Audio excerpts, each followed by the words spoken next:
ating vlog. Dahil nga, sa ating mga kababayan dyan na daw magandang gabi sa inyong lahat.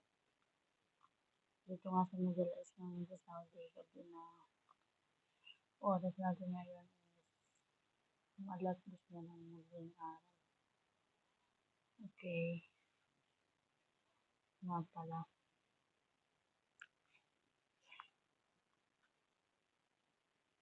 Share ko sa inyo mga guys na dito. Iba kasi yung tulog dito eh. Pag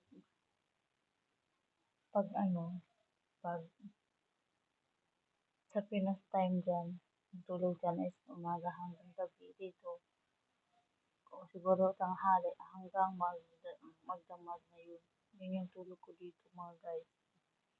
Kaya mahirap talaga pag gusto nyo mag-abroad. Kailangan yung utak nyo mabuti. Yung nga pala.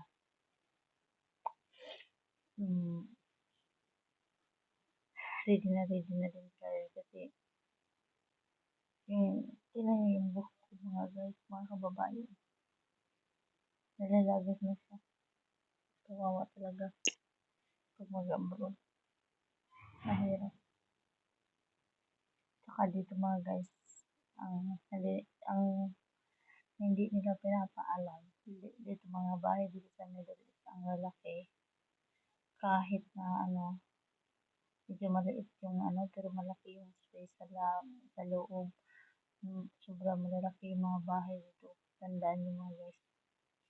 Yung gusto mag-abroad dapat talaga positive energy kasi wala kang makausap dito kundi pamilya mo sa Pinas. Tapos ito nga kaya nga ako nag-vlog kasi wala akong kausap. Wala akong makausap kundi ito lang. Nire-record ko lang yung video ko. At anong gusto kong sabihin. Siyempre. Dito ako sa labas ng bahay ngayon. Nakaupo. Kasi tapos na naman.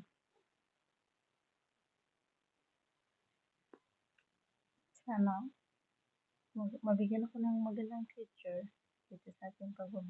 Sana I hope continue yung support niya sa atin. Oo nga pala, naka 77 subscribers na tayo. So maraming salamat mga kababayan. Thank you. Saka sana continue. Baka magusto kayong sabihin or advice anything. Comment nyo lang dyan. Kasi dito sa abroad, wala talaga. Wala kayo ibang magawa kundi pagtapos ng trabaho mo, kain, tulog, tapos gigising ka na naman para magtrabaho ulit. Kasi dito, hindi ka tulad sa Pinas na pag pwede kang maka-day off, lalabas ka. Dito sa bansang mga Arabian or Arabo, dito, iba yung mga culture nila, kailangan mo mag-adjust. So, lahat kailangan mag-adjust. Yun talaga. Mahirap. Pero kaya.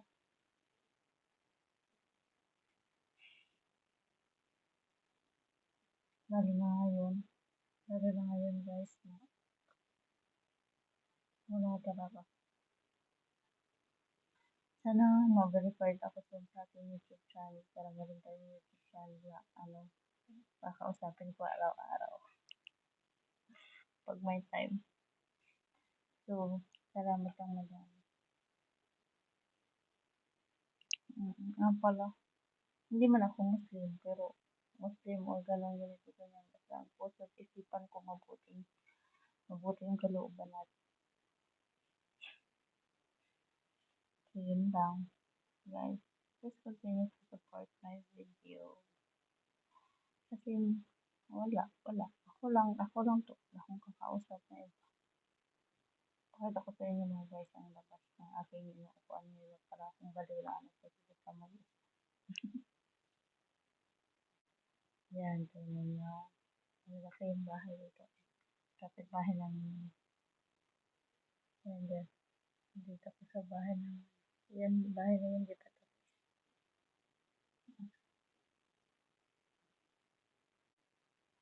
kita niyo, wala kang nakikitang ibang tao dito kundi pader lang. Kasi kung dito ka sa bansang Arabia, wala ka lang mag-isa. So, yung mental health mo kailangan hindi mabaliw. Kasi wala kang kausap. Yun naman guys, matutulog na ako ngayon kasi bukas gigising mo sa trabaho na naman ulit. Magluluto, tapos tulong maglilinis. Dito kasi kami sa bahay ng mama ng amo kong babae. So, magiging, hindi ko alam kung anong future ko, pero soon sana. Sana lang yung, kung ano yung inilaan sa atin ng Panginoon, tingnan ko muna. Kahit mahirap lang kasi talaga sa Pinas. Sobrang hirap.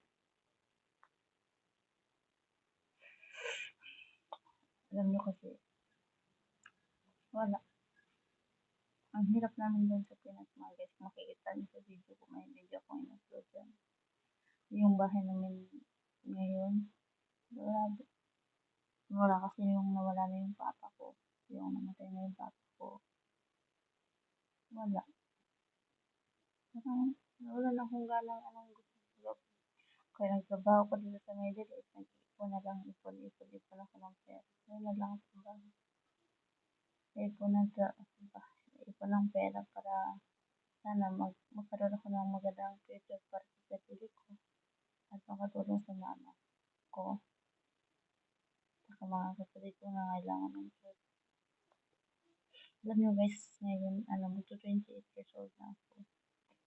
Tingnan yung ipon ko, wala na. Kaso lang, ang mahal magpaayos ng ngipin dito sa Saudi. Siguro sa Pinas yan, mga 20,000.